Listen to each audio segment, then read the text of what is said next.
오늘 제가 여러분들과 나눌 주제는 이방인의 충만과 온 이스라엘의 구원이라는 주제가 되겠습니다. 특별히 로마서 9장에서 11장이 유대인 구원에 관한 말씀을 하고 있는 곳이죠. 여러분들도 로마서 9장에서 11장을 여러분들이 많은 관심을 갖고 계시고 또 여기에 대해서도 공부를 많이 하고 계신 줄 압니다. 특별히 11장이 온 이스라엘에게 구원이 있을 것이라고 말씀하고 있습니다. 이 온 이스라엘의 구원은 이 가리워진 유대인의 눈이 떠진다는 것을 전제하고 메시아 예수님의 죽음과 부활 안에서 시작되는 이스라엘의 회복이 온전하게 성취되는 것을 의미합니다. 그런데 로마서 11장 25절에서 27절에는 이스라엘의 온전한 회복에 관한 때 혹은 방법이 함축적으로 묘사되어 있습니다. 그러나 그것의 정확한 의미를 파악하기 위해서 본문 중에 몇 가지 표현들에 대한 이 해석학적 작업이 요구되고 있습니다. 그 표현들은 이 다음과 같은데 특별히 25절에서 27절을 읽으면서 볼 때에 형제들아 너희가 스스로 지혜 있다 함을 면키 위하여 이 비밀을 너희가 모르기를 내가 원치 아니하노니 이 비밀은 이방인의 수가 들어오기까지 여기 이방인의 충만한 수가 굉장히 중요한 이 해석학적인 중요한 작업이 이어지게 되는 한 부분이고요. 이스라엘의 도로는 완악하게 된 것이라 그리하여 온 이스라엘이 구원을 얻으리라 그러는데 여기서 그리하여 우리말 성경에 그리하여 온 이스라엘은 이 표현 역시 해석학적 작업이 요구되는 부분입니다. 기록된 바 구원자가 시온에게서 오사 야곱에게서 경건치 않은 것을 돌이키시겠고 내가 저희 죄를 없이 할 때에 저희에게 이루어질 내 언약이 이것이라 한가 같으니라. 여기서 아까 제가 읽으면서 설명드린 이방인의 충만한 수 그리하여 온 이스라엘이라 이 표현과 관련하여 몇 가지 사항들이 고려되어야 합니다. 첫째는 이 온 이스라엘의 구원이 이방인의 충만과 어떤 그 역동적인 관계에 있다는 다이내믹 릴레이션십, 역동적 관계에 있다는 사실입니다. 두 번째는 이 온 이스라엘의 구원이 이방인의 구원이 충만해지면 그때 일어나게 된다고 볼 것인가 아니면 이방인의 충만에 의해서 시기를 받은 이스라엘이 점진적으로 죽게 돌아오고 마침내 온 이스라엘이 구원을 얻게 된다고 볼 것인가 하는 것입니다. 자, 그런데 이 문제는 그리하여로 번역된 헬라 후토스를 어떻게 이해할 것인가 거기에 달려 있습니다. 세 번째는 이방인의 충만을 어떻게 해석할 것인가 하는 것입니다. 구원받을 모든 이방인의 숫자를 의미하는 것인가 아니면 복음이 세상의 모든 지역과 대상에 선포됨을 의미하는 것인가 하는 것입니다. 네 번째는 이스라엘은 누구를 말하느냐 하는 것입니다. 이 대체신학을 지지하는 분들은 이 이스라엘은 이방인과 유대인을 포함한 개념이다 라고 얘기를 하고 있습니다. 자, 그럴 때 하여튼 이스라엘이 과연 이 본문에서는 누구를 말하며 온 이스라엘이 구원받는다고 할 때 어느 정도로 구원받을 것인가 하는 것입니다. 자, 이제 먼저 첫 번째로 자, 이 25절에서 27절에 이방인의 충만한 수와 그리하여 온 이스라엘 구원을 얻으리라는 이 해석과 관련된 이 네 가지 사항 중에서 먼저 첫 번째로 온 이스라엘의 구원은 이방인의 충만과 아주 밀접한 역동적 관계에 있다는 사실을 생각해 보겠습니다. 바울에 의하면 로마서 11장에서 구원에 있어서 유대인과 이방인은 역동적 관계에 있다고 했습니다. 제가 이 PPT에서는 역학관계라고 그러는데 역학관계보다 다이내믹 릴레이션은 역동적 관계라는 표현이 더 정확한 것 같습니다. 자, 이 상호 단순한 이 코릴레이션 상호관계가 아니라 역동적 관계에 있다고 하는데 이것을 풀이해 보면 유대인이 넘어짐은 이방인의 구원을 가져옵니다. 11절에서 보는 것과 같이. 그리고 이 이방인의 구원이 첫 번째 이방인의 충만을 먼저 가져오게 되는데 25절에 보는 것처럼요. 그래서 이방인의 구원은 결국 이방인의 충만으로 이루어지고 이방인의 이 충만이 온 이스라엘의 구원을 가져온다는 것입니다. 26절을 보는 것처럼. 그런데 이 온 이스라엘의 구원은 여기로 끝나는 것이 아니고 이것이 다시 한번 12절에 보는 것처럼 이방인의 두 번째 충만을 가져오는, 그래서 온 세상의 충만을 가져온다는 것입니다. 바울은 이 역동적 관계를 하나님의 신비라고 말합니다. 이 신비는 이스라엘의 눈이 가려짐으로써 이방인들이 하나님의 백성으로 들어오고 구원받는 이스라엘의 충만은 온 이스라엘이 구원을 얻게 하는 기폭제가 됩니다. 그래서 이방인이 충만한 때는 하나님이 이스라엘로부터 당신의 얼굴을 숨기는 때를 끝내는 때다. 이게 이제 굉장히 중요하죠. 그래서 이스라엘의 얼굴에 들였던 수건이 거치는 때로 봅니다. 이스라엘 회복에 이런 역동적 관계를 이해했던 바울은 자신을 이방인의 사도로 자처했지만 그의 이방인 전도의 궁극적 목적이 이스라엘의 회복이었습니다. 그래서 바울은 로마서 11장 13, 14절에서 이방인 전도의 동기를 다음과 같이 말하고 있습니다. 내가 이방인의 너에게 말하노라. 내가 이방인의 사도인 만큼 내 직분을 영광스럽게 여기노니 이는 곧 내 권력을 아무쪼록 희귀케 하여 저희 중에서 얼마를 구원하려 함이라. 이방인 전도를 진척해 나가는 바울의 궁극적 목적이 어디에 있느냐? 이사야 59장 20절에서 27절과 27장 9절에 있는 하나님의 약속에 바탕에 한 온 이스라엘이 구원을 얻는 것이었다는 것입니다. 이방인 전도, 자기가 이방인 사도로 부름받은 것을 영광스럽게 여기는 궁극적인 목적이 뭐냐? 그것은 결국 내 권력을 희귀케 해서 온 이스라엘이 구원을 얻도록 하는 것이라는 것입니다. 따라서 바울이 심지어 이방인에 대한 전도에 집중하고 있었을 때에도 바울은 메시아 예수의 이 비전에 충실했다, 이렇게 볼 수 있습니다. 이스라엘이 잃어버린 양을 찾는 추력했던 메시아 예수님처럼 바울 역시 먼저는 유대인에게 또한 헬라인에게라는 복음전도의 유대인 중심성을 갖고 있었다는 점입니다.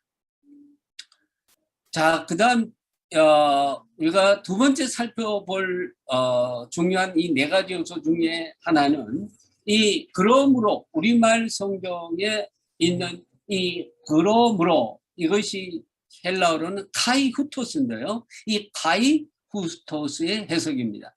이 카이후토스는 부사로서 흔히 이와 같이 그리하여로 번역되고 있습니다. 그런데 문맥상 25절과 26절 사이의 위치에 있어서 25절에 이방인의 충만한 수가 들어오기까지의 시간적 표현이죠. 이 시간적 표현 때문에 그리고 그때 그리고 그 이후에라는 의미로 해석도 할 수 있습니다. 만일 이같이 해석할 경우에 이 이스라엘이 구원을 얻는 방식을 뜻합니다. 다시 말해서 온 이스라엘이 구원받게 되는 방식이 이방인의 충만이라는 것입니다. 이방인의 충만한 수가 차게 되면 이스라엘의 시기를 불러일으키게 되고 그래서 그들이 구원에 이르게 된다 하는 것입니다. 이런 견해에 따르면 온 이스라엘의 구원은 열방 중에 복음의 전진적인 확장에 비례하여 일어나는 과정으로 이해합니다. 그런데 카이후토스를 시기적인 관점으로 해석할 경우, 다시 말해서 그리고 그때 그리고 그 이후에 라는 의미로 해석할 경우에는 온 이스라엘이 구원을 받을 때는 언제냐? 이방이 된 선교가 완성된 다음에 이루어질 것이라고 보는 것입니다. 네, 대부분 학자들은 이런 해석을 부정하고 있습니다. 왜냐하면 후토스가 시간적 의미로 사용되지 않기 때문에 그렇습니다. 그 후토스를 이제 시간적 의미로 보는 해석은 이방인의 충만이 이를 때까지 이스라엘 구원의 시간표는 전혀 작동하지 않으며 따라서 유대인 선교를 하지 않아도 되고 해도 소용이 없다는 이 유대인 선교에 대한 게으름에 대한 변명거리를 제공할 수 있다는 것입니다. 자, 현실적으로 우리가 지극히 저조한 유대인 복음화 이율에 비추어 볼 때 시간적 의미로 봐야 한다고 주장할 수도 있습니다. 네, 그러나 현재 지극히 저조한 이 복음화율의 낮은 그 복음화율의 이 책임이 서구교의 잘못된 신학, 재체신학과 그에 따른 반예대주의와 유대인 핍박에 있는 것입니다. 그래서 서구교회는 유대인들을 시기나게 하기는커녕 도리어 유대인들로 하여금 교회와 예수에 대해 원한과 적개를 품게 만들었죠. 무엇보다도 오늘 이 본문 자체는 이방인의 충만이 있을 때까지 이스라엘 전부가 아닌 일부가 우둔함에 빠져 있게 될 것이라고 말하고 있습니다. 이는 이방인 전도와 더불어 유대인 복음화율이 점진적으로 증가하고 이방인의 충만이 이를 때에는 이스라엘의 일부만 우둔함에 빠져 있게 될 것임을 말하는 것입니다.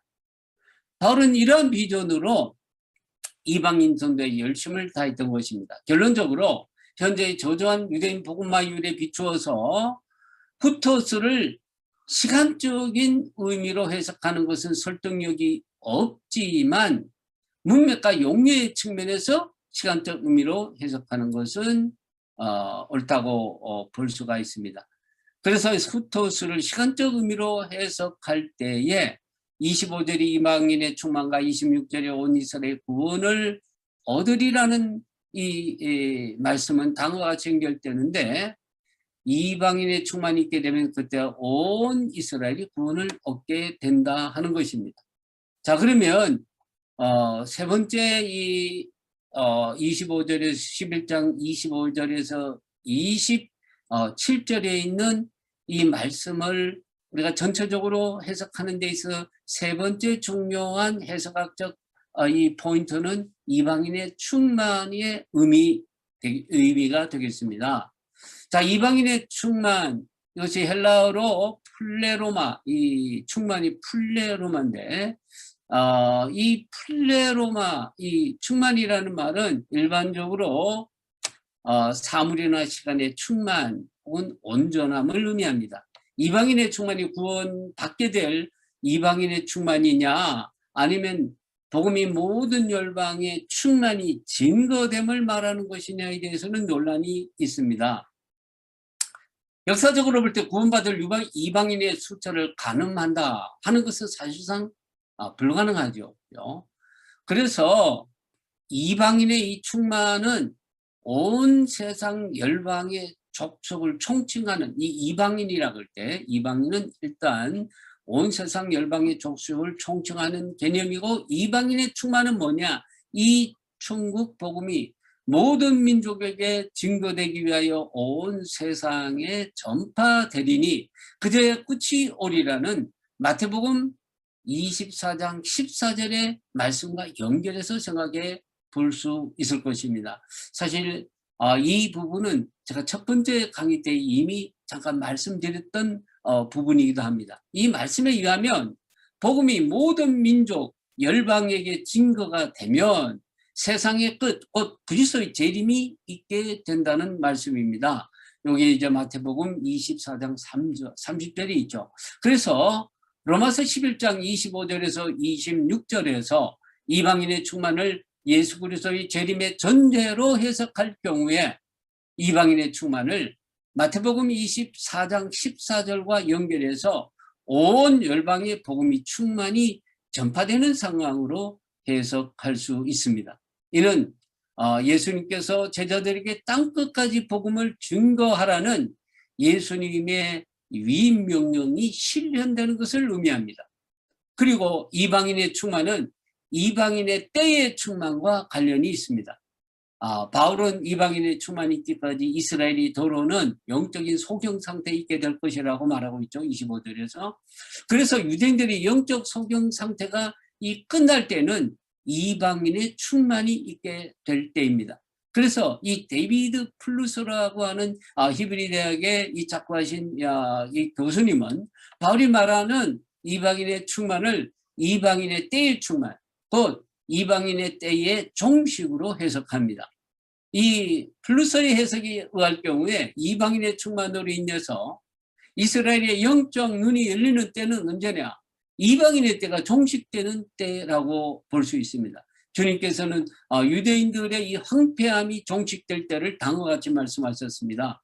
이 누가복음 13장 35절에 보면 보라 너희 집이 황폐하여 버림받으리라. 내가 너에게 이르노니 너희가 주의 이름으로 오시는 일을 찬송하리로다 할 때까지는 나를 보지 못하리라 하시니라. 이 유대인들의 눈을 덮은 수건이 거칠 때에 예수 그리스도의 이름으로 복음의 사자들을 환영하고 축복하게 될 것입니다. 아마 이방인의 이 때의 충만과 유대인의 영적 소경됨의 이 종식에 관한 가장 중요한 언급은 누가복음에 기록된 말씀이 되겠습니다. 누가복음 21장 24절에 보면 저희가 칼날에 죽임을 당하며 모든 이방에 사로잡혀 가겠고 예루살렘은 이방인의 때가 차기까지 이방인들에게 밟히리라고 말씀합니다. 한편 이 메시아닉 이 유대인 목사님이신 요셉 슐람 이 목사님은 데비드 플루스의 해석을 쫓아서 이방인의 충만은 이방인의 때의 충만으로 봅니다. 이 바울에게 있어서 이방인의 충만은 누가복음 21장 24절에 예수님 말씀을 해석한 것입니다. 예수님이 말씀하시는 이방인의 때는 제2성전 시대의 임박한 파괴와 로마를 비롯한 이방인에 의한 이스라엘 지배의 때가 끝나는 때를 말하는 것입니다. 그런데 바울은 유대인이 이방인의 억압의 굴레를 끊는 것에 관한 원래의 기대를 믿음으로 순종하게 되는 것으로 바꾸고 있다는 것입니다. 다시 말해서 바울은 이 단순히 이스라엘의 구속이 이방인의 굴레를 끊는 데에서 오는 것이 아니라 예수님 안에서 하나님에 대한 믿음을 통해서 오는 것으로 이해하고 있다는 것입니다. 그래서 이 바울의 이방인의 충만은 이방인의 때의 충만이며 유대인들이 이방의 굴레를 벗어나는 것에 대한 기대를 예수에 대한 이 믿음으로 전환하는 때를 말합니다. 이 해석에 의하면 이방인의 충만은 이방인의 때의 충만이며 유대인들의 눈에 덮인 수건이 거치는 때입니다. 자, 이제 5절에서 27절의 해석에 관한 네 번째 해석적 포인트는 온 이스라엘의 구원이 되겠습니다. 자, 위에서 우리가 살펴본 것처럼 카이후토스를 시간적 의미로 해석해서 이방인의 충만이 이루어질 때 온 이스라엘이 구원을 얻는다고 한다면 여기서 우리가 질문을 해볼 수 있습니다. 자, 그러면 이스라엘은 누구냐? 온 이스라엘이 구원을 얻는다 그랬는데 이스라엘은 누구며 구원받을 온 이스라엘의 범위는 어떻게 되는가 하는 것입니다. 한 명도 빠짐없이 다 구원을 얻는 것이 온 이스라엘의 구원이냐 하는 것입니다. 사실 이 바울이 말하는 온 이스라엘, 이 파스 이스라엘이라는 이 표현은 신약 성경에 오직 한 번만 나타나는 표현입니다. 그렇기 때문에 이 의미에 관해서는 논란이 많이 있습니다. 먼저 이 대체주의에 의하면 로마서 11장 26절에 온 이스라엘은 하나님의 백성이 된 이방인을 포함한 새로운 이스라엘, 새 이스라엘을 의미한다고 주장합니다. 이 대체주의는 기본적으로 이스라엘이 하나님에 의해서 버림을 받았다고 보기 때문에 이 육적인 이스라엘이 하나님의 버림을 받았다고 보기 때문에 로마서 9장 23절에 근거해서 소수의 남은 자들만 구원을 받는다고 봅니다. 따라서 이 칼빈도 온 이스라엘을 이방 신자들과 남은 자로서의 유대 신자들을 합친 개념으로 봅니다. 이 최근에 한 학자가 있는데 이 스테플이라는 학자는 성령을 받은 이방인들은 창세기 49장 19절에서 에브라임에 대한 야곱의 유언적 개인, 여기서 보면 멜로하 고임이라는 표현이 나오는데 이것의 성취라는 뭐 이런 해석을 하기도 합니다. 저도 이제 이 부분을 가지고 제가 한번 해석을 해서 발표한 적이 있기는 있어요. 하여튼 그래서 이 온 이스라엘은 에브라임이 곧 이방인을 포함하는 개념이라고 하는 이런 해석을 하는데, 이 창세기 49장 19절 이거를 가지고 지금 온 이스라엘과 연결하는 것은 문맥적으로 일단 맞지 않습니다. 그러나 그 자체만 놓고 보면 이 해석이 가능해요. 저도 이런 해석을 가지고 논문에서 발표한 적이 있기 때문에. 그러나 이것은 그것과 지금 로마서 11장에 나오는 온 이스라엘과 이 창세기 49장 19절을 연결하는 것은 문맥상 맞지 않다 하는 것입니다. 자, 로마서 11장 25절에서 이방인의 충만한 수가 들어온다 하는 것은 이방인들이 이스라엘 안으로 편입되는 것임에 따라서 이 온 이스라엘은 이방인들을 포함하는 개념이다. 이게 이제 하여튼 대체주의가 주장하는 개념입니다. 그러나 이러한 주장은 로마서 11장의 문맥상 맞지 않다. 이거 제가 말씀드렸습니다만 문맥과 맞지 않습니다. 자, 11절에 보면 바로 분명히 이스라엘과 이방인을 대조시켜서 말하고 있습니다. 이러한 대조는 25절과 26절에서도 확인되고 있습니다. 25절에서 바울은 이방인의 수가 차기까지 이스라엘에 들어는 우둔하게 되었다고 말한 다음에 바로 그 다음 구절에서 온 이스라엘이 구원을 얻으리라고 말합니다. 또한 30절에서도 너희 곧 이방인이죠. 너희와 이스라엘은 분명히 구별되고 있습니다. 만일 바울이 온 이스라엘이 이방인을 포함시켰다면 이스라엘의 구원을 이방인에 대조해서 설명할 필요가 없었겠죠. 앞에서 본 바와 같이 로마서 11장은 이스라엘의 구원 문제를 이방인과의 이 역동적 관계에서 다루고 있다는 것입니다. 다시 한번 말씀드리면 이스라엘이 넘어짐으로 구원이 이방인에 이르고 이방인이 다시 이스라엘을 시기하여 유대인이 구원으로 나아가고 이방인이 충만할 때 온 이스라엘이 구원을 얻게 된다는 이 역동적 관계를 진술하고 있는 것입니다. 그리고 26절에서 온 이스라엘이 구원을 얻으리라는 이 예언을 뒷받침하기 위해서 뒤이어서 나오는 구원자가 이스라엘에서 오사 야곱에서 경건하지 않은 것을 돌이키시겠고 라는 이 표현은 이사야 59장 20절 21절 그리고 27장 9절에서 인용한 것으로서 여기서 야곱은 이스라엘을 말하면 문자적으로 12지파를 언급하는 것이요. 문맥적으로 볼 때 전혀 이방인이 포함되지 않는 개념이라는 것입니다.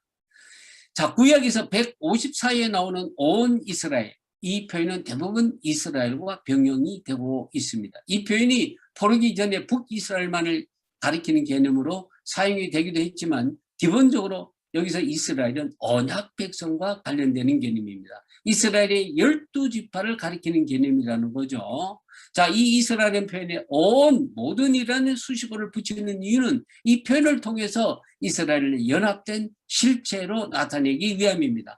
그런데 주전 538년 바빌론 포로에서 돌아온 이후에 온 이스라엘은 사실상 유다지파를 가리키는 것으로 나타납니다. 이방에서 돌아온 자들이 자매로 사로잡혔던 자들, 다시 말해서 바벨론 포로에서 돌아온 자들이 이스라엘 하나님께 번제를 드렸는데 온 이스라엘을 위한 숫송아리가 12마리요, 순장이 96마리요, 어린 양이 77마리요, 또 속죄제의 수정료가 12마리리 하는 이 에스라 8장 15절의 표현에 보면 드린 제물의 숫자가 12, 56, 77, 12였는데 이 숫자들은 하나님과 언약 관계를 강조하고 있습니다. 여기서 12는 택하신 하나님의 이 백성 이스라엘 전체를 나타내는 12지파를 상징하는 것은 물론이고 나머지 숫자들도 언약 관계를 나타내고 있다는 것입니다. 그래서 이 바벨론 포로기 이후에는 유다 지파를 중심으로 베냐민은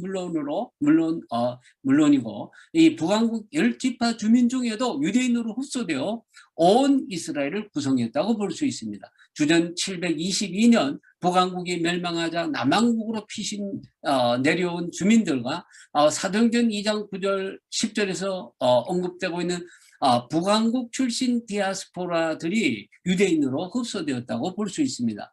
누가복음 2장 36절에서 언급되는 아셀 지파의 아나는 유대교의 간섭과 제의를 따르는 유다 지파의 사람, 소위 그 아셀 지파임에도 불구하고 이 유대인이라는 말 자체가 무슨 뜻이죠?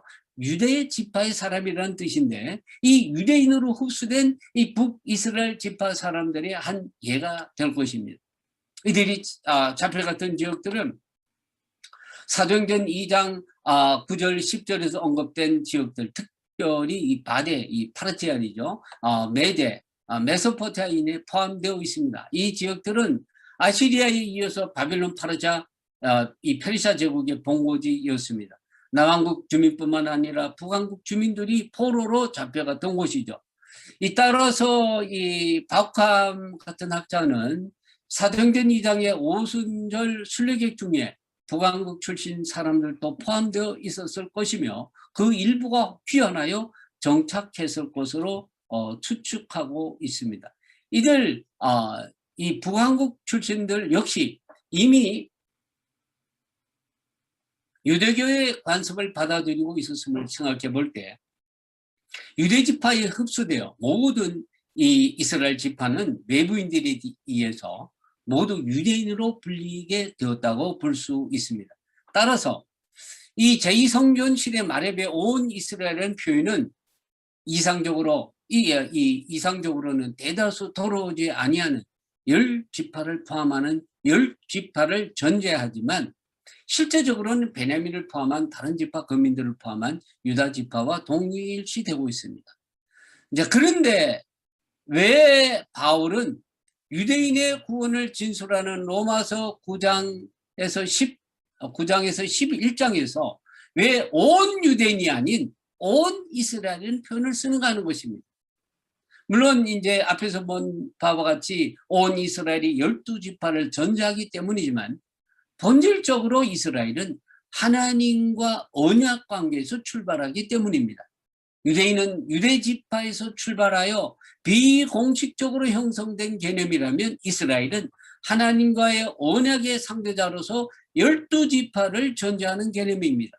바울은 11장에서 하나님이 이스라엘과의 언약을 폐기하지 않았다.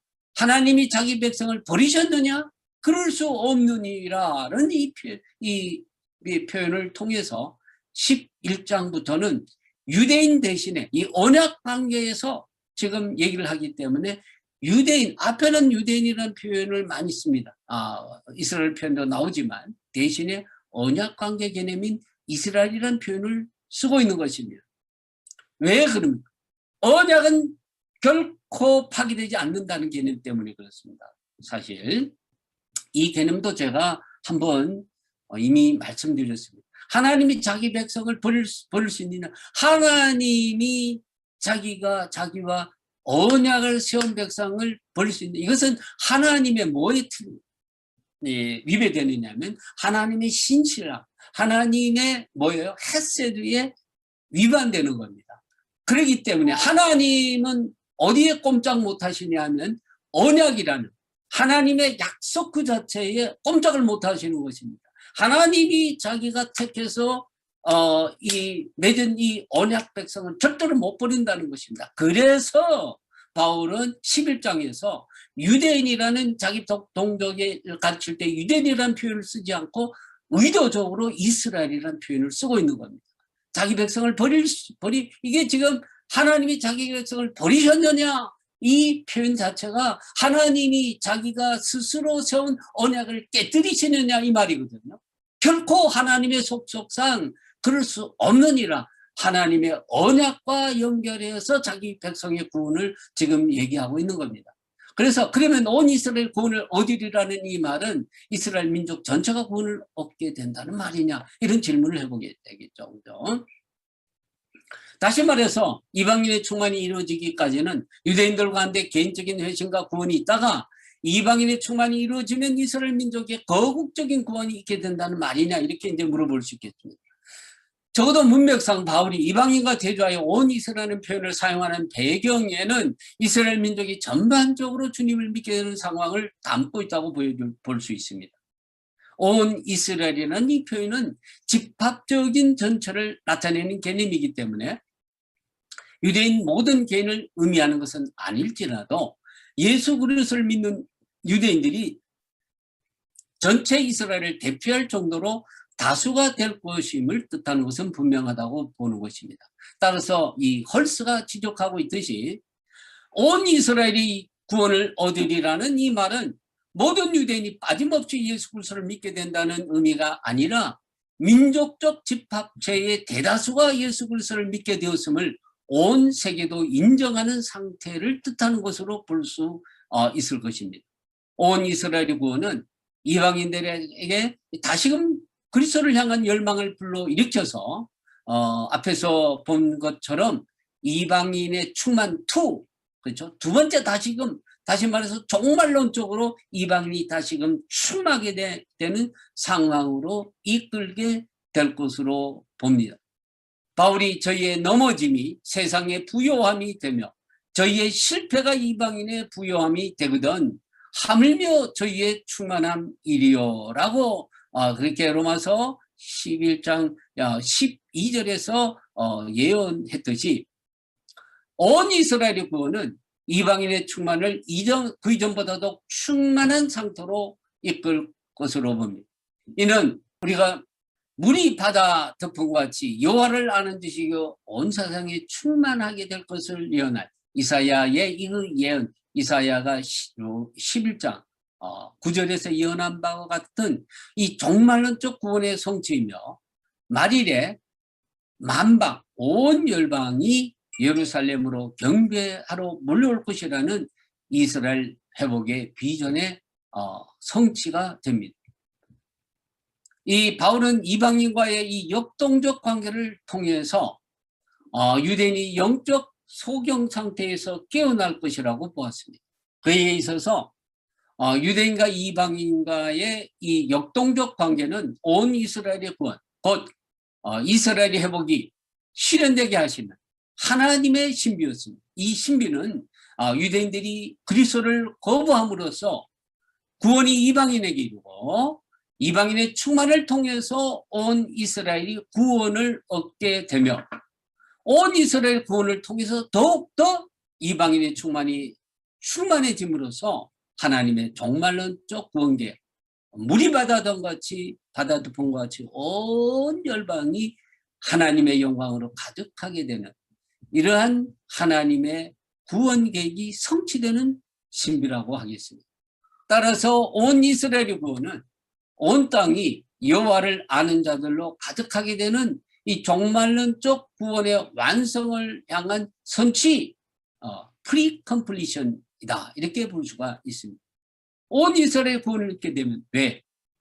바로 이방인의 충만 2가 이루어짐으로 말미암아 온 이스라엘의 구원과 온 열방이 정말 온 땅에 이 구원받은 자들로 충만하게 되는 이사야 11장 9절에 바로 하나님의 구원의 계획의 종말론적 완성을 보여주기 때문에 이 선취의 때가 곧 이스라엘 회복이 실현된 때이고 유대인과 이방인이 함께 예루살렘에서 하나님을 경배하게 되는 때를 말하는데 이것이 바로 오라 우리가 예루살렘으로 올라가자. 이는 율법이 시온에서 나고 주의 말씀은 예루살렘에서 나고 그렇게 예언하고 있는 이사야 2장 2절에서 4절의 말씀에 이 성취를 말하는 거죠.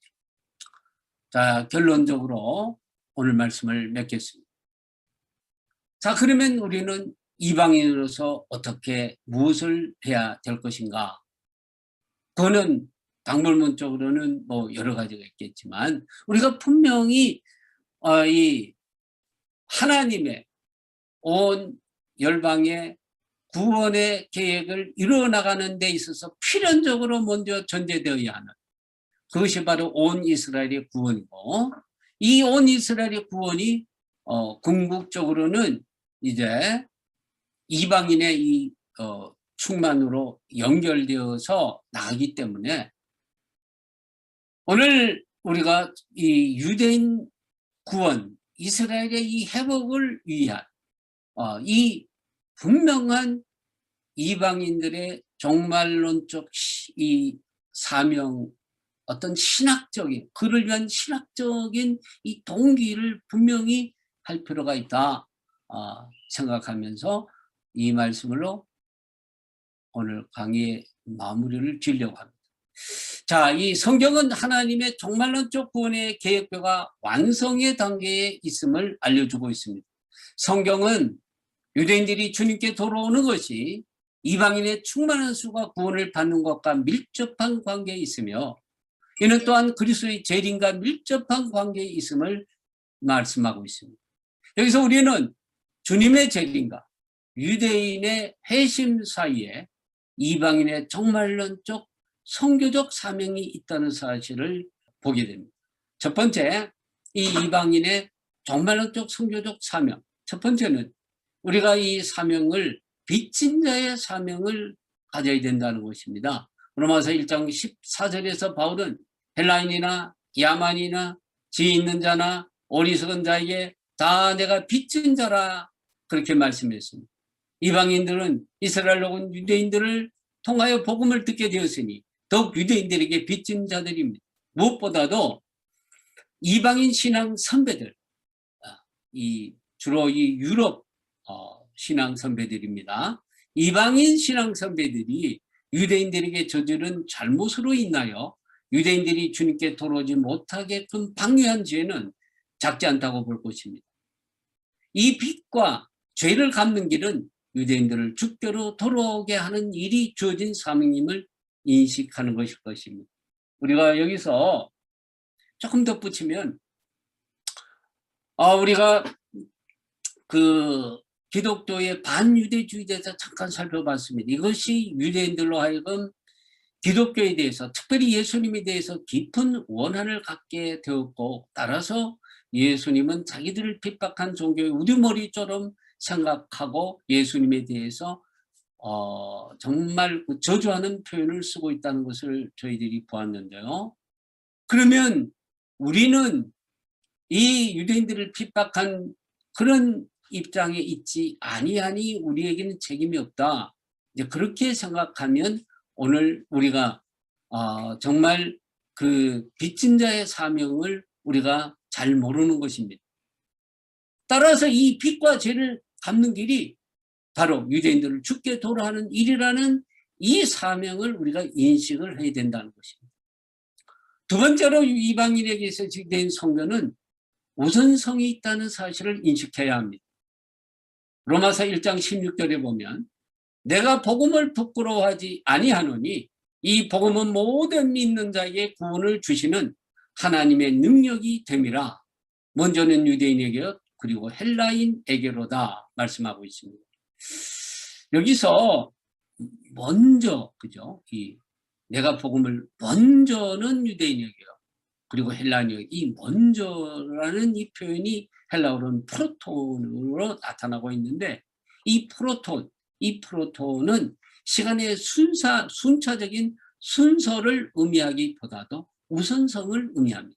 마태복음 6장 33절에서 보면 예수님께서 너는 먼저, 이때 이 프로톤인데, 먼저 그의 나라와 의를 구하라 말씀하십니다. 이는 그의 나라와 의가 우리가 다른 여러 세상적인 것이나 내 개인적인 것을 추구할 때조차도 우리의 삶에서 우선적으로 구해야 할 우선적인 것이라는 것을 의미하는 거죠. 이는 이방인들을 배제한다는 말이 절대로 아닙니다. 우선성을 의미한다는 것입니다. 이 우선성의 종말론적 관점은 뭐냐? 이 종말론적 관점에서 이미 살펴본 바 마태복음 24장 14절, 이 천국 복음이 모든 민족에게 증거되기 위하여 온 세상에 전파되리니 그제야 끝이 오리라는 이 말씀과 23장 39절 내가 너에게 이르노니 이제부터 너희는 찬송하리로다 주의 이름으로 오신 이여 할 때까지 나를 보지 못하리라 하시니라는 이 말씀과 관련해서 분명해집니다. 주님의 재림은 유대인이 주께로 돌아올 때 있게 될 것이기 때문입니다. 자, 이 또 하나 우리가 지금 이 이방인에게서 유대인 성경의 우둔성과 관련해서 생각해 볼 부분은 뭐냐? 메시아의 재림과 유대 민족의 회심의 관계입니다. 주님의 재림과 유대 민족의 회심의 관계는 계시록 1장 7절과 스가랴 12장 10절을 통해서도 확인됩니다. 주님이 다시 오실 때에 그를 찌른 자들도 볼 것이요. 이런 말씀이 있죠. 이 말씀은 스가랴 선지자의 이 예언에 기초하고 있는데 스가랴 선지자를 보면 찌른 자도 볼 것이요. 12장 10절에 나오고 있지 않습니까? 이를 통해서 메시아의 재림과 유대민족의 회심이 밀접한 관계에 있음을 보여준다는 것입니다. 주님이 오실 때 어떻게 해요? 찌른 자도 본다. 그 찌른 자는 여기서 어떤 로마 병정과 함께 찔러 그 얘기가 아니라 여기서 그를 찌른 자들이란 뭡니까? 이스라엘 민족을 말하는 거죠. 그죠? 그를 찌른 자, 대표적 안에 대표 단수로 나와 있는 거지. 그런 소수의 몇 사람을 말하는 것이 아니라 뭐죠? 바로 이스라엘 백성 그들도 보게 될 것이라는 거예요. 다시 오실 때에는. 그래서 주님 먼저 자기 백성의 원수들을 파멸하시기로 결정하고 그의 영을 다윗의 집과 예루살렘 거민들에게 부어주시고 그의 영을 받은 사람들이 그들이 찌른 그에게로 돌아온다는 것입니다. 이게 바로 스가랴 12장 12절에 기초한 말씀입니다. 스가랴는 예수님이 재림하실 때에 유대민족의 유대민족의 이 회개와 관련해서 이 십자가에 달리신 예수님이 구속자 메시아임을 인식하게 될 것이라는 것. 찌른 자도 볼 것이라 그냥 뭐 이렇게 아무 생각 없이 본다 오시는구나. 그게 아니라 찌른 자도 볼 것이다. 이 말은 메시아가 오실 때 유대민족이 크게 회개한다는 것입니다. 주님이 다시 오실 때가 되면. 그래서 십자가에 달린 예수님께서 우리가 정말 모르고 찔렀구나. 그분이 바로 메시아구나 구속자이구나. 찌른 자도 보게 될 것이라는 것은 바로 이 우리가 찌른 그분이 바로 구속자이시요 메시아이심을 인식하게 될 것이라는 것입니다. 그리고 예루살렘에 그분의 메시아의 왕국이 세워질 것임을 스가랴 선지자는 14장 9절에서 10절에서 말씀하고 있습니다. 따라서 결론적으로 교회가 주님의 재림을 진정으로 바란다면 마라나타 주 예수여 오십시오 오시옵소서 마음으로부터 원한다면 이방교회의 선교적 우선성이 어디에 주어져야 할 것인가가 자명해집니다. 더욱이 지금은 이방인의 충만이 거의 이루어졌다고 보는 종말론적 시점에 이르렀기 때문입니다. 강의를 여기까지 하도록 하겠습니다.